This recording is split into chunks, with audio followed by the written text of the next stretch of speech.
मैं लोगों को यही बोलती हूँ कि जो आप अचीवमेंट लेना है या इस साल की जो ग्रोथ लेना, वो मल्टीप्लाई करके लेना। बोलते मैडम कैसे हो पाएगा पॉसिबल, आज 100 करोड़ पे कंपनी बैठी है, 200 करोड़ कैसे कर लूंगा मैंने कहा कर लोगे, आप विश्वास तो रखो। तो जब विश्वास रखने की बात आ जाती है तो आपको एक छोटी सी ट्रिक बता देती हूँ जो मैं हर एक को बताती हूँ। अपना एक तो स्वर विज्ञान चेक करना है, अपनी नाड़ी चेक करनी है, अगर एक्टिवेट है आपकी बॉडी में उस समय पे आपको मैनिफेस्ट करना है और एक छोटी सी वॉल बना ली। तो ऐसी विश जो है जब आप मांग रहे हो उस टाइम पे आपको अपना स्वर विज्ञान, एक विज्ञान है, विज्ञान ही लगा हुआ है स्वर विज्ञान, और ये हमारे वेदों से, तांत्रिक वेद से ही निकला हुआ एक चीज है जो ऐसी साइंस है जो आपको कहेगी कि आप मैनिफेस्टेशन करो और वो आपकी पूरी हो जाएगी जी। और ये सब कर सकते हैं, बहुत इजी रेमेडी है, बट लोगों को करना नहीं है या करना नहीं आता या चेक नहीं कर सकते कि कैसे करते हैं। देखिए सबसे पहले मॉर्निंग में आप उठे, सबसे पहले आपको अपनी नाड़ी चेक करनी है, ठीक है। 72,000 नाड़ी हमारे बॉडी में है, उसमें से 3 नाड़ी बहुत इंपॉर्टेंट है, ईड़ा नाड़ी, पिंगला नाड़ी, एक और नाड़ी होती है, ठीक है। सबसे पहले तो आपको चेक करना है, अगर आपकी लेफ्ट नाड़ी चल रही है तो वो बहुत अच्छी है, उसको मून नाड़ी बोला जाता है। मून मतलब शांति, ठीक है। हमें कोई डिसीजन लेना है, हमें विश पूरी करनी है, हमें मैनिफेस्टेशन करनी है, जिसकी हम इतनी बात करते हैं। जब लेफ्ट नॉस्ट्रल चल रही होगी, उससे जब सांस तेजी से बाहर आ रही है, समझ जाइए कि आप विश मांगने की स्थिति में हैं जी। आपकी राइट नाड़ी चल रही है तो क्या हो रहा है, वो आपकी सूर्य नाड़ी है ना, पिंगला नाड़ी बोलते हैं इसको। ये ईड़ा हो गई, ये पिंगला हो गई।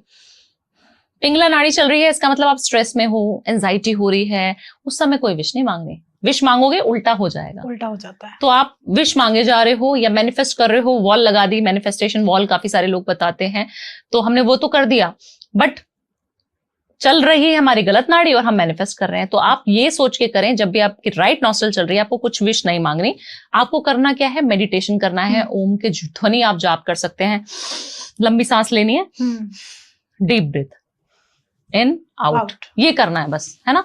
बस इतना छोटा सा प्रोसेस से आप अपनी नाड़ियों को चेंज भी कर सकते हैं। कैसे? और ये नाड़ी जो है आपको आपकी विश पूरी करने में आपकी हेल्प करेगी।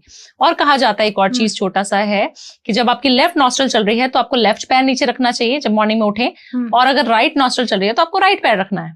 आप अभी एक मीटिंग में गई जी, आपको किसी क्लाइंट को ओके करवाना है पॉडकास्ट के लिए, ठीक है। आपको चाहिए कि मेरा पॉडकास्ट बहुत वायरल चला जाए और मैं कब एंटर करूं उस रूम में या कब अपनी कन्वर्सेशन शुरू करूं, तो सबसे पहले आप अपनी नाड़ी चेक करके करना शुरू करो भारती। जब आपकी लेफ्ट नॉस्ट्रल चल रही होगी, जो आप प्रश्न पूछेंगे उसका उत्तर मिलेगा और वो वायरल भी होगा। ये चीज ध्यान रखनी है, गुस्सा नहीं आना चाहिए उस टाइम में। उस समय जब आपको गुस्सा आता होगा, आप चेक करना आपकी राइट नॉस्ट्रल ज्यादा चल रही होती है।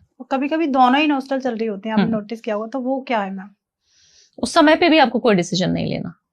उस समय पे भी अगर आप डिसीजन लेंगे तो वो हमेशा उल्टा पड़ेगा आपके ऊपर। सिर्फ और सिर्फ लेफ्ट तरफ लेना है। अब आप कहेंगे लेफ्ट ही अच्छी है क्या? ऐसा भी नहीं है। जब हम राइट तरफ वाली नाड़ी को बोलते हैं, जो पिंगला नाड़ी है, वो एक्टिव कब होनी चाहिए? जब हम किसी से युद्ध लड़ने जा रहे हैं। युद्ध इन द सेंस पायलट है, कहीं ऐसी सफोकेटिंग सी सिचुएशन में फंस गया, उसको पता है मौसम खराब हो रहा है, कुछ भी है, उसको लैंडिंग करानी है, उसकी जब उस टाइम पे पिंगला नाड़ी चलनी बहुत ज्यादा जरूरी है। अगर वो कूल ही बैठा रहेगा कि सब बढ़िया हो जाएगा, परमात्मा सब बढ़िया कर रहा है, तो गड़बड़ हो जाएगी। हमारे आर्मी में है जितने लोग है ना युद्ध लड़ने जाते हैं, हमारे जो राजा महाराजा थे, या फिर आप भी कभी ऐसी फाइट में पढ़ना चाहते हो, आज आपको पता है कि मेरा जो क्लाइंट है वो थोड़ा दिमाग में ज्यादा मातापच्ची करेगा, मुझे उसको थोड़ा समझाना है ढंग से, तमीज से, तब आपकी पिंगला नाड़ी एक्टिवली पार्टिसिपेट करना शुरू करना चाहिए। तो ये है स्वर विज्ञान, और ये इतना साइंटिफिकली प्रूवन है, इतना अच्छा है। और ये जो ज्ञान है, ये स्वयं जो है शिव जी ने माँ पार्वती को दिया था। एक बार जो माँ पार्वती बोलती हैं कि कुछ ऐसा भी तो होना चाहिए जो मनुष्य के पास हो और वो अपनी इच्छा मांगे और प्रभु पूरी हो जाए, ऐसा कुछ है क्या हमारी धरती? तो बोलते हैं मनुष्य के अंदर ही, पार्वती मनुष्य के अंदर ही इतनी शक्ति है कि वो जो चाहेगा वो मिलेगा उसको, बट उनको वो उपयोग करना आना चाहिए, और उनको जो ये विज्ञान है तब वहां से इन्वेंशन हुआ था।